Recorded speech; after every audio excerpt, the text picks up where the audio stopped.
تبقى قاعد مع شخص في امان الله وفجأة وبدون اي مقدمات تلاقيه لطشك بالقلم، شدك من هدومك، او مسك الموبايل بتاعك او الموبايل بتاعه وحدفه في الارض ودغدغه، او رمى الكوبايه او العصير اللي في ايديه فجأة وبدون سابق انذار، او اي فعل تاني من الافعال الغير متوقعه، ويجي بعد ده كله يقسم ويصر ان الموضوع مش بمزاج، وقال ايه حصل غصب عنه.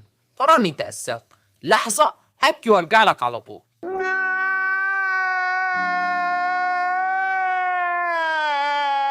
يا ترى انت بقى وقتها هتصدقه وتعدي الموضوع وخلاص، ولا هتقوم انت كمان تردله القلم والنهايه انكم تمسكوا في خناق بعض؟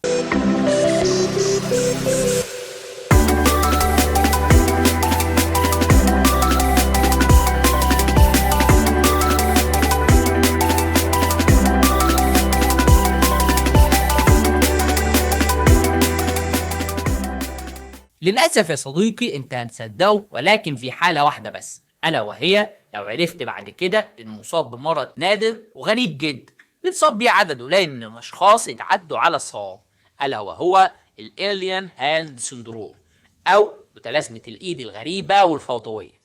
مرض نادر جدا تم وصفه أول مرة سنة 1908 على أيدي طبيب النفسية والعصبية الألماني كيرت جولدشتاين.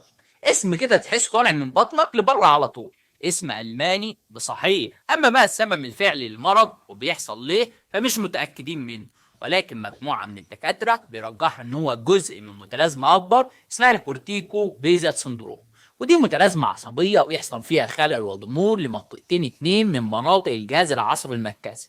كورتيكو ودي بتشير لخلايا قشرة المخ، وبيزا ودي بتشير لمجموعة من خلايا العقد العصبية الموجودة داخل الدماغ. ونتيجة الخلل في المنطقتين دول بيبدأ يظهر على الجسم أعراض مختلفة زي متلازمة الإيد الغريبة اللي احنا بنتكلم عليها، ارتعاشات في الجسم، تشنجات في العضلات والأطراف، أو حدوث خلل في أي وظيفة من الوظائف الحركية الأخرى. مجموعة تانية من الدكاترة وجدوا إن هي ممكن تحصل بعد إجراء عملية جراحية في المخ، أو وجود ورم في الدماغ، أو حتى السكتة الدماغية. اتسمى المرض بمتلازمة الإيد الغريبة، وده لأن إيد الشخص المصاب بتعمل حركة كاملة فجأة ومن تلقاء نفسها بدون أي تحكم عقلي أو واعي من المريض، لدرجة إنها ممكن ترمي أي حاجة ماسكها في إيده وتدخلها في الأرض بغض النظر عن إيه هي الحاجة دي.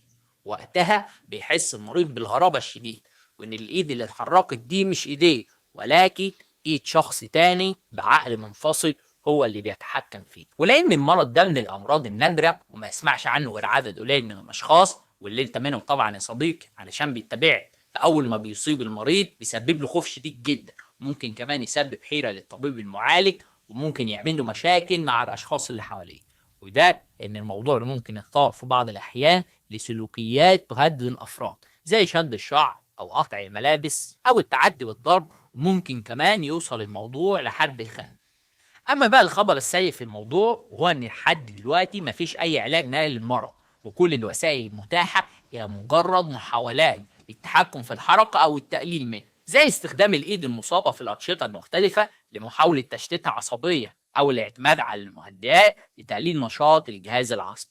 اوعى بقى تعتمد على الموضوع ده وتروح تلطش للناس اللي مضايقاك وبعدها تقعد تقنعهم انك يا عيني مصاب بالمرض، لانهم لو مش متابعيني فمش هيكونوا سمعوا عنه قبل كده، وغالبا مش هيصدقوا اي حاجه من اللي انت بتقولها، وفي النهايه هتتعجن يا مسكين.